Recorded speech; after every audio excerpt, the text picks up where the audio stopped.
कंधे पर बोरा लटकाए दिन भर गलियों में भटकता रहता। इधर उधर पड़ी प्लास्टिक की बोतलें और पुरानी चीजें उठाता रहता। फिर शाम को उन्हें बेचकर 2 वक्त की रोटी कमाता।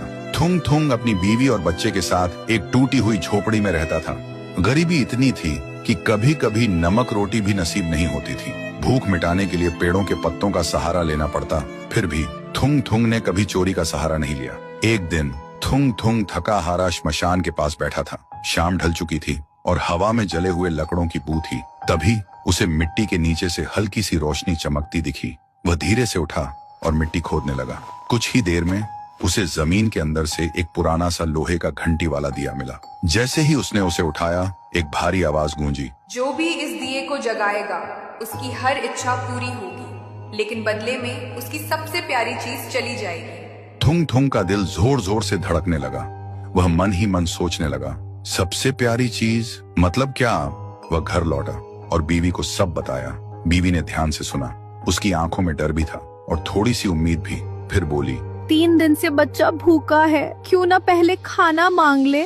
थुंग थुंग ने कांपते हाथों से दिया जलाया और धीरे से बोला, हे दिए, मेरे भूखे बच्चे के लिए अनाज दे दो, बस पेट भर खाना दे दो। अचानक पूरी झोपड़ी अनाज और रोटियों से भर गई।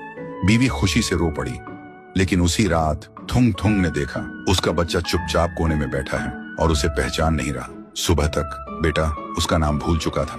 थुंग थुंग टूट गया, लेकिन घर में अनाज था और भूख खत्म हो चुकी थी। उसने खुद को समझाया, बाद में बच्चे का इलाज करवा लूंगा।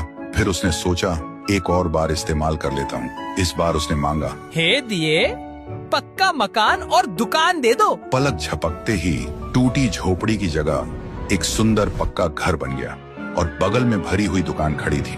थुंग थुंग खुशी से बीवी के पास दौड़ा, लेकिन उसने देखा उसकी बीवी पत्थर की मूर्ति बन चुकी थी।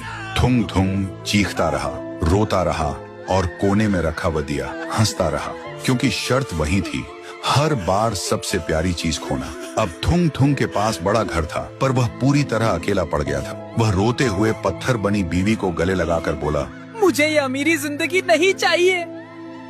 मेरी बीवी और बच्चे को पहले जैसा कर दे, भले ही हम भूखे रहें। दिए की हंसी अचानक रुक गई। एक तेज रोशनी हुई। जब रोशनी हटी, न पक्का घर था न अनाज का ढेर। फिर वही पुरानी टूटी हुई झोपड़ी थी, लेकिन सामने उसका बच्चा खेल रहा था और बीवी मुस्कुरा रही थी। थुंग थुंग ने सुकून की सांस ली और उस मनहूस दिए को वापस श्मशान ले जाकर मिट्टी में हमेशा हमेशा के लिए दफना दिया।